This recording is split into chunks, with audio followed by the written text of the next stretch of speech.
Okay, he just cut through. I accidentally hit a button, and this is going to be split into two. So, whew. Okay, so he's got his arm tied off. He broke both the radius and the ulna. I forgot which one's which in the forearm, but those are the two bones.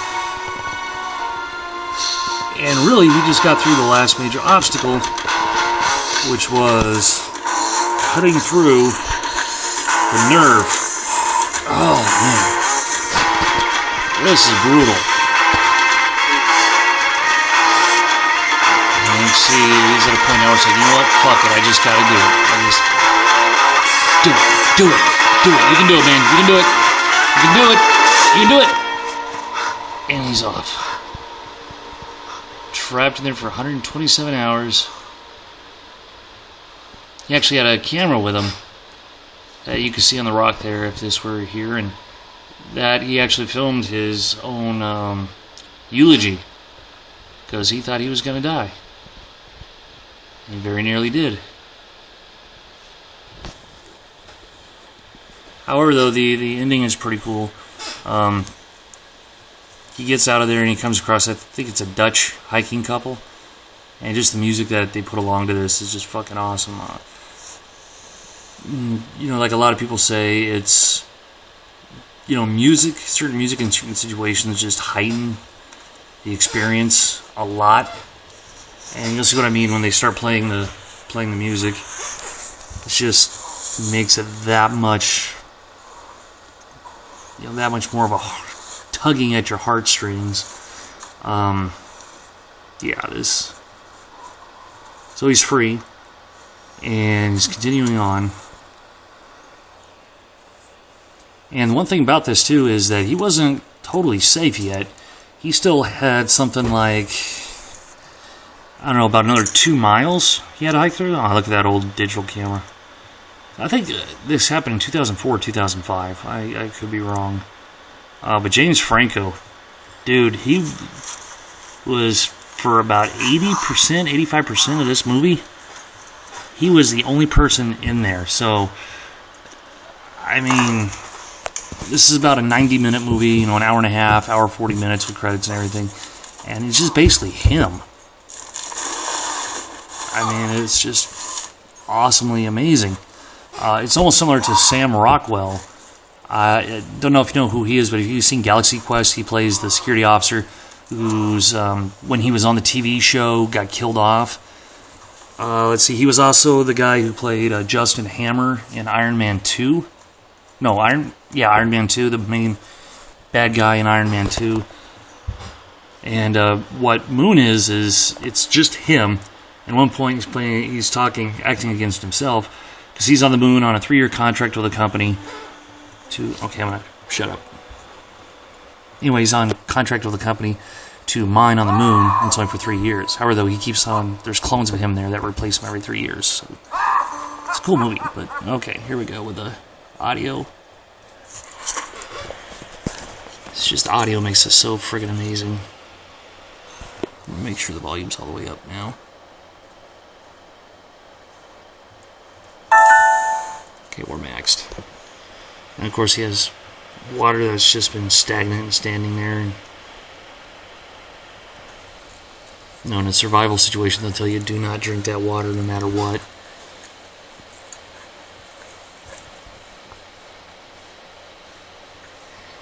And being that he's a hiker, you know, there's stuff left in the ground because it's a rarely hiked thing. And also he's a part mountain guide too.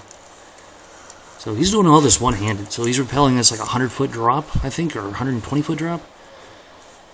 You know, which is 100 feet. It's like 30 meters, 35 meters, something like that. Because I know a meter is a little bit longer than a yardstick. I know a yard is 3 feet, obviously. You know, our football fields are in yards, but it could be meters. Because a meter, if you go by inches, it's like maybe 3 or 4 inches longer than a yard. And so that's why we did the conversion. Say it's 100 feet.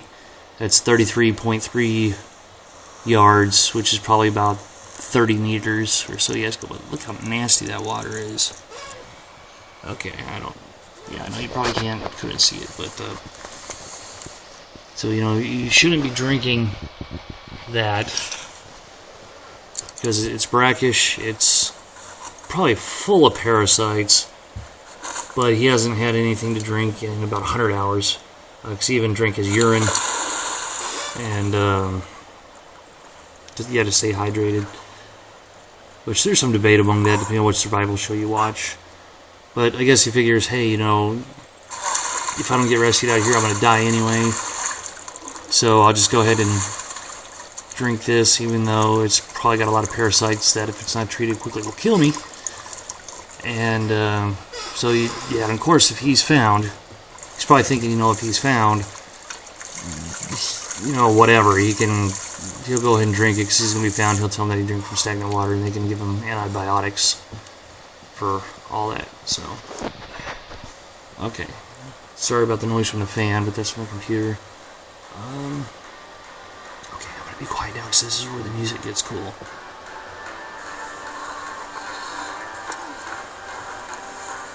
I love this music, dude.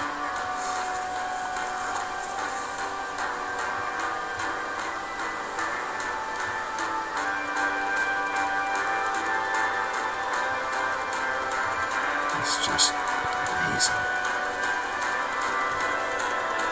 Grand Canyon, Utah, Zion Park.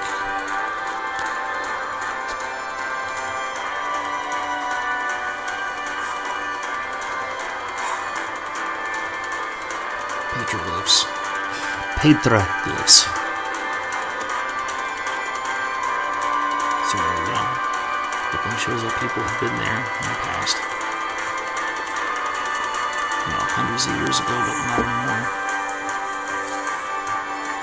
This is the part that would suck here. You come across somebody and you can't scream because your voice is gone.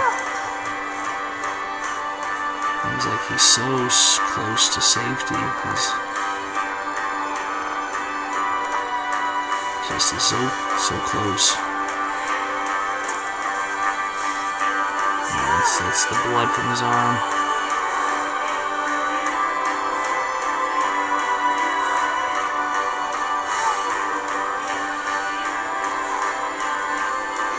When I first saw this one, I know he lived, but I was like, come on, man, you gotta do this. You gotta keep going.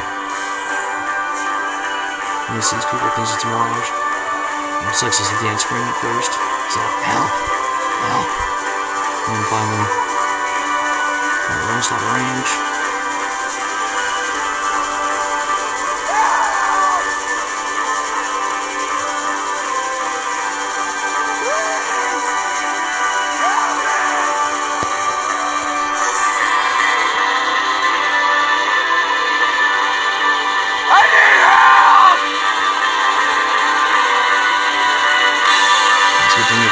Too, because if they were Americans, sadly, they probably wouldn't let us not.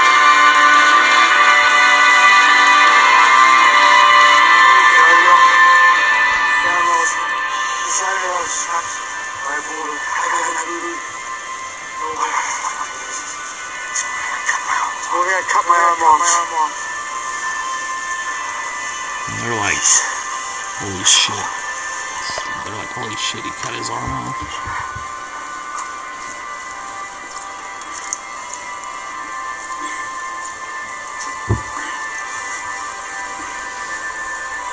Phone? Yes, but no signal. You should stop and rest. I gotta keep going. When you run ahead.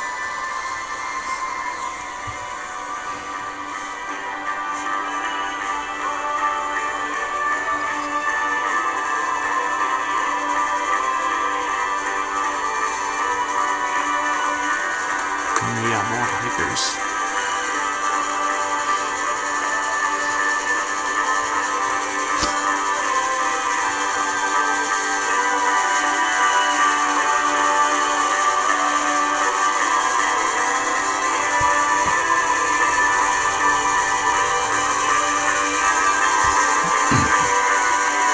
See that guy's mouth face and he'll wake up.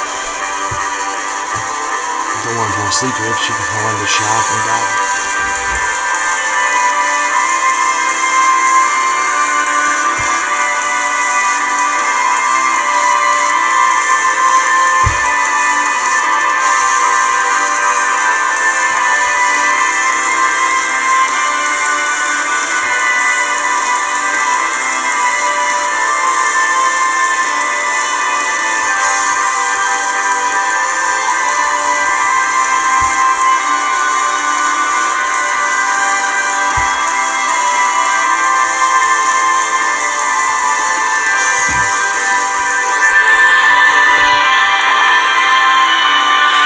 course, one thing that's kind of cool in a way about that is that people went back to where he fell and was able to remove the boulder, and they found his hand. It was basically decomposed and rotting flesh and bones sticking out. So